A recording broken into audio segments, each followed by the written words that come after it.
I'm working on my Kente denim blanks today, and I'm very happy with my latest try.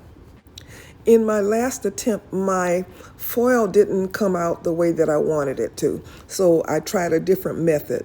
This time, what I'm doing is I'm using some parchment paper and I'm applying the denim strips and the kente cloth to this parchment paper.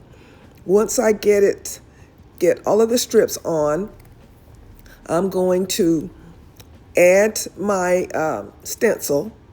I'm going to use my stencil and apply the gel to get my design.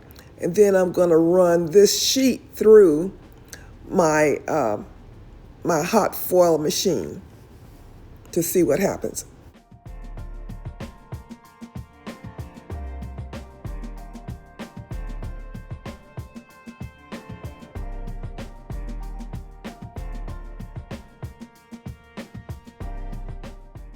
I've cut my denim into strips. I'm using 3 colors of denim, light, medium, and dark, and I'm using strips of kente cloth, which is an African design.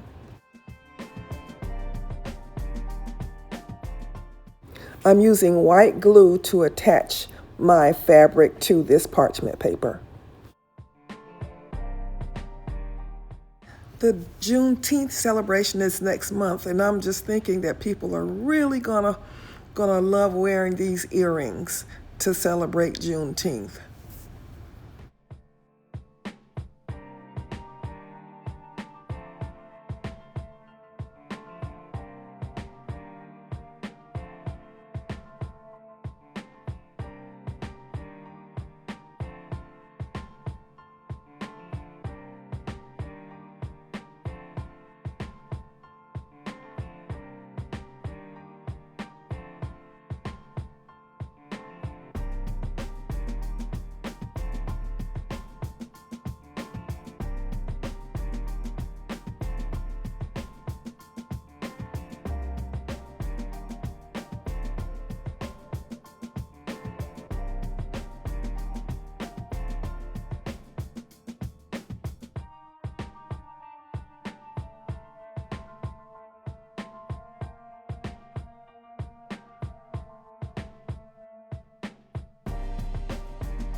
Now all my strips are attached to my parchment paper, and I've let it dry. So now I'm applying my stencil, and I'm using some gel to apply my design using my stencil. This is a stencil that I designed. I call it my hand-drawn stencil, and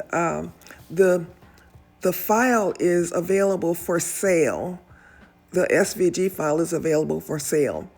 I considered making the stencil available for sale, but this stencil takes so long to pick these little tiny pieces out. It took me over an hour to get the little pieces out of the stencil, and I don't want to put myself through that. So my question to you is, would you buy the stencil and you pick the little things out? Would somebody want the stencil and and do it like that? Because I can't sell this stencil if I have to pull these little pieces out. So let me know what you think about that idea.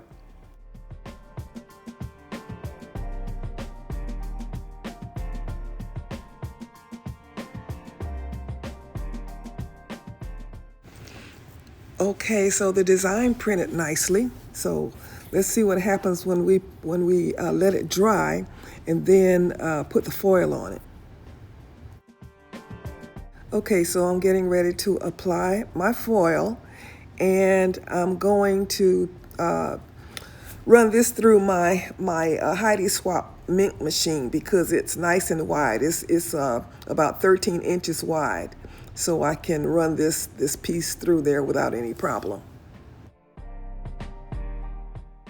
Okay, so it's been through the heat set machine. Ooh, look at this. Oh, this is much better than my first try. Ah, I'm very, very happy with this. Look at that. Ah, definition. That's what we're looking for.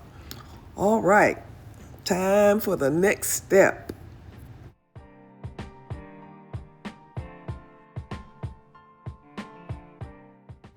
Okay, so now the next step is to attach it to my wood.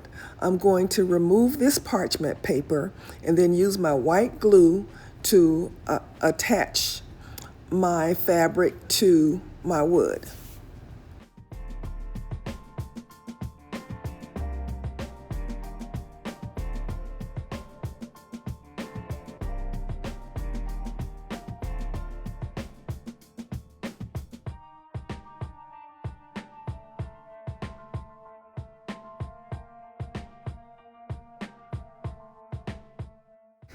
Okay, once I have my fabric attached to my wood, I let it dry, and then I put it in my Glowforge to cut it. I'm gonna cut what I'm calling the 9-piece blank set. However, this set is gonna have either 14 or 15 sets of earrings in it.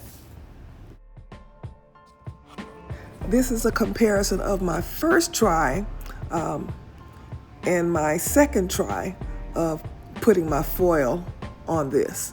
So there's a big difference between the first try and the second try. The first try is not bad, but I just really like the definition that I got in the second try.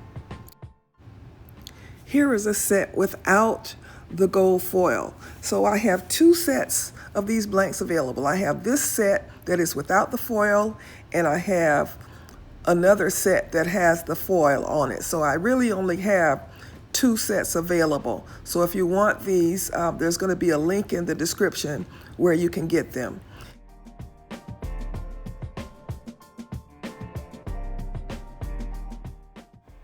And these blanks are ready to go. All you need to do is put your ear hooks on them and you're ready. And these will sell quickly. I guarantee it. And this is the other set that has the gold foil on it. If you like these DIY videos, I invite you to subscribe, like, share, give me a like, give me a comment. I'm Sherry, owner and designer for Sherikao Originals Handcrafted Gifts, where we help you create jewelry for those who are deliberately different. I always try to bring something different. I don't want to do what everybody else does. We have over 1,000 videos, so I invite you to check out some of our playlists. All right, good people, this is Sherry, and you know the drill. This is Sherry saying, as always, be blessed.